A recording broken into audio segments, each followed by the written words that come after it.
In Arabic, Al-Shabaab means the youth, and this was an apt description of how it was formed.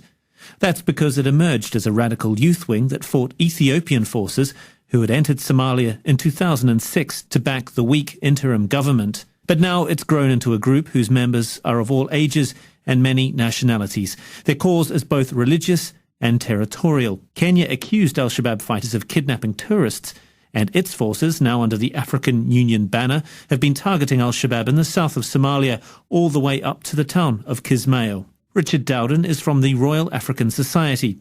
He said Al-Shabaab's territorial grievance goes back even further. Well, going way, way back, the Somali border was drawn in the time when the colonial powers were there, and it does include a large part of who are Somalis in the southern part. In recent years, they've infiltrated into Kenya.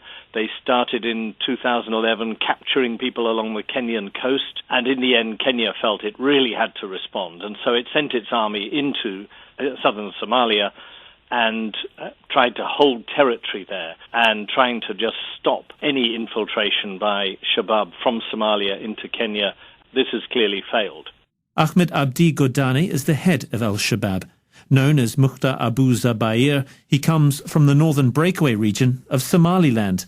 In February 2012, he pledged obedience to the Al-Qaeda head Ayman al-Zawahiri, and his group is now seen as its subsidiary in the Horn of Africa and the wider region. Mary Harper is the author of the book, Getting Somalia Wrong, Faith and War in a Shattered State. She said the West had been trying to claim Al-Shabaab had been driven out of Somalia and are very much on the back foot in most parts of Kenya. But the attack in Nairobi this weekend showed that this was not true. When I spend time in Somalia, it's true that they don't hold huge territory in the capital Mogadishu, but they still very much maintain a presence, and they're able to create this constant climate of fear by carrying out random, terrifying suicide attacks every few days. They are no way a spent force. Technically literate, members of Al-Shabaab use Twitter frequently to communicate their messages to the world, and were giving updates during the siege. There's an international flavour to their operation as well, with the group known to have recruited 40 young American men and also dozens from Europe. Al-Shabaab has been undergoing an internal power struggle for months, with one branch pushing its quest for international jihad.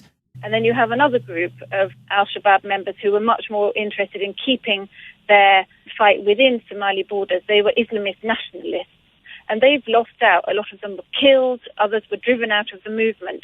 So now that the internationalists have won, this attack in Kenya is like their first spectacular attack to show the whole world that they're very much still a force to be reckoned with, and that they're absolutely prepared to take their fight beyond Somali borders. US officials believe that with Al-Qaeda on the retreat in Afghanistan and Pakistan following the killing of Osama bin Laden, its fighters will increasingly take refuge in Somalia. But it does not just want an Islamic caliphate. It wants to take back control of the region in which neighbouring countries and the West have been vying for control. Richard Dowden from the Royal African Society explains. Ever since the Americans pulled out from Somalia in 1993 and took the UN with them, Somalia was just abandoned. It's been suffering ever since. It's had famines, piracy, it's had huge social disruption within. So I think it's hardly surprising now that Somalia has produced a very, very aggressive terrorist movement, trying to, if you like, impress on the world the neglect it's been subjected to. Their experience of Western powers and the neighbours has been extremely bad. They've been invaded by Ethiopia and now by the Kenyans, the Ugandans, Burundians.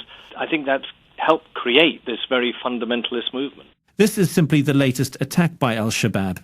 It was also responsible for a double suicide bombing in Uganda's capital, Kampala, which killed 76 people watching the 2010 Football World Cup final on television. By taking a large number of hostages this weekend in Nairobi, they have conducted their operations in a way that guarantees sustained media coverage.